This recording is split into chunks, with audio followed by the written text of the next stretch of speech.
Assalamualaikum warahmatullahi wabarakatuh. Adik-adik sekalian, selamat bertemu kembali dengan channel Geografi untuk kelas 10. Marilah kita belajar kembali supaya mengingatkan penyegaran kita bahwa geografi itu sangat unik, sangat mudah dipelajari. Kita akan belajar tentang konsep geografi. Ada dalam konsep geografi ada 10 konsep. Di antaranya yang paling pertama adalah konsep lokasi. Konsep lokasi ini membahas tentang letak atau posisi spasial dari objek tertentu di permukaan bumi. Ya, secara garis besar, konsep geografi tentang lokasi dibagi dua, satu lokasi absolut, dua lokasi relatif. Di mana absolut itu mutlak adanya, sedangkan relatif itu bisa berubah-ubah. Untuk Indonesia sendiri, itu konsep absolutnya yaitu secara letak astronomis, dapat kamu lihat sekalian. Sedangkan konsep relatifnya itu biasanya berubah-ubah karena di sekitar kita banyak hal-hal yang berubah. Konsep yang kedua adalah konsep jarak. Jarak adalah ruang yang menghubungkan antara dua lokasi. Contohnya dari Ciamis ke Bandung atau dari Parigi ke Pangandaran itu ya. Juga sama ada dua konsep jarak. Ada yang mutlak, ada yang relatif. Kalau yang mutlak itu ya tinggal ambil cepatnya saja, itu yang belok-beloknya tidak diambil. Sedangkan relatif itu karena banyak halangan, ancaman, tantangan, gangguan itu biasanya ada pemisah sehingga jaraknya menjadi panjang. Konsep berikutnya adalah konsep keterjangkauan.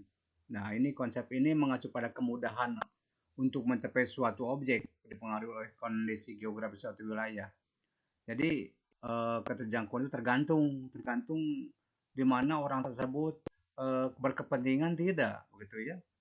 Atau misalkan orang kaya itu berbeda dengan orang miskin. Orang kaya naik pesawat terbang dari Pangandaran ke Jakarta misalkan, itu lebih cepat ya, sehingga terjangkau. Tapi kalau misalkan tempat-tempat yang kurang diminati tidak akan terjangkau, walaupun itu dekat, begitu ya.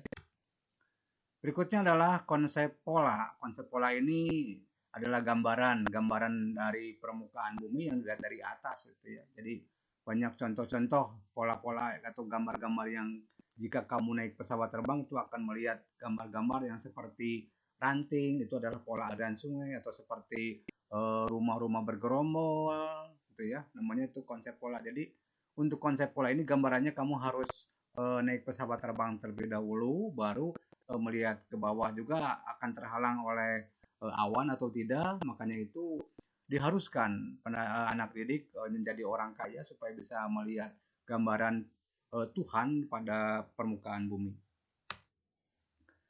Konsep berikutnya adalah morfologi. Morfologi ini kalau dalam bahasa mudahnya yaitu relief permukaan bumi, itu naik turun nanjak mudun itu ya. Nah, berhubungan dengan permukaan bumi itu ya. Jadi ada yang alami, ada yang kemudian hasil pelapukan, ada yang hasil aktivitas manusia. Jadi morfologi tergantung kepada berbagai jenis tempatnya. Biasanya untuk daerah-daerah pesisir itu morfologinya itu sangat datar. Kita lanjutkan. Yang berikutnya adalah aglomerasi, ya, kecenderungan persebaran yang bersifat mengelompok pada satu wilayah. Jadi tempat-tempat itu contohnya kalau misalkan ada penduduk, maaf ya, penduduk itu rumah-rumahnya ada yang bergerombol, ada yang jauh-jauh, nah itu ya. Jadi yang namanya aglomerasi berpacu pada pengelompokan kelompok tertentu. Kita lanjut. Konsep yang berikutnya adalah interaksi dan interdependensi. Interaksi dan interdependensi. Interaksi adalah hubungan timbal balik atau saling tergantung antar wilayah. Nah, setiap wilayah itu mempunyai karakteristik yang berbeda. Contohnya dari Pangandaran itu punya kelapa, punya padi, di Bandung itu punya pabrik, Jakarta punya pabrik, sehingga akan timbul interaksi dan saling membutuhkan. Berikutnya, nilai kegunaan. Nah, kegunaan ini biasanya tergantung pada manusianya menguasai alam atau tidak.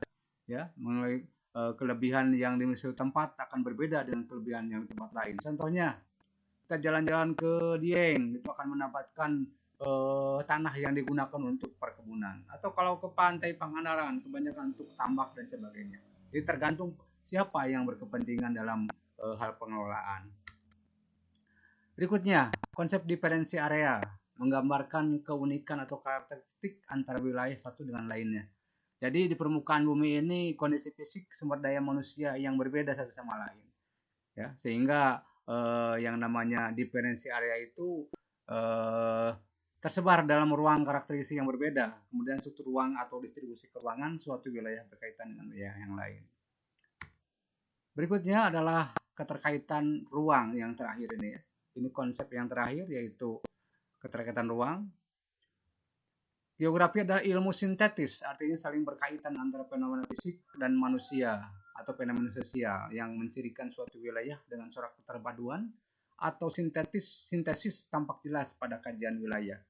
Konsep keterkaitan keuangan menunjukkan tingkat hubungan antar wilayah. Suatu wilayah dapat berkembang karena adanya hubungan dengan wilayah yang lain. Contohnya kita belajar sekarang ini menggunakan teknologi orang lain, gitu ya, sehingga kita akan merasa tidak cukup belajar dengan yang ada di suatu wilayah kita. Kenapa demikian? Karena memang kita belum saatnya untuk maju mungkin karena sumber dayanya sangat kurang. Demikian kira-kiranya itu ya tentang eh, konsep geografi. Terima kasih. Assalamualaikum warahmatullahi wabarakatuh.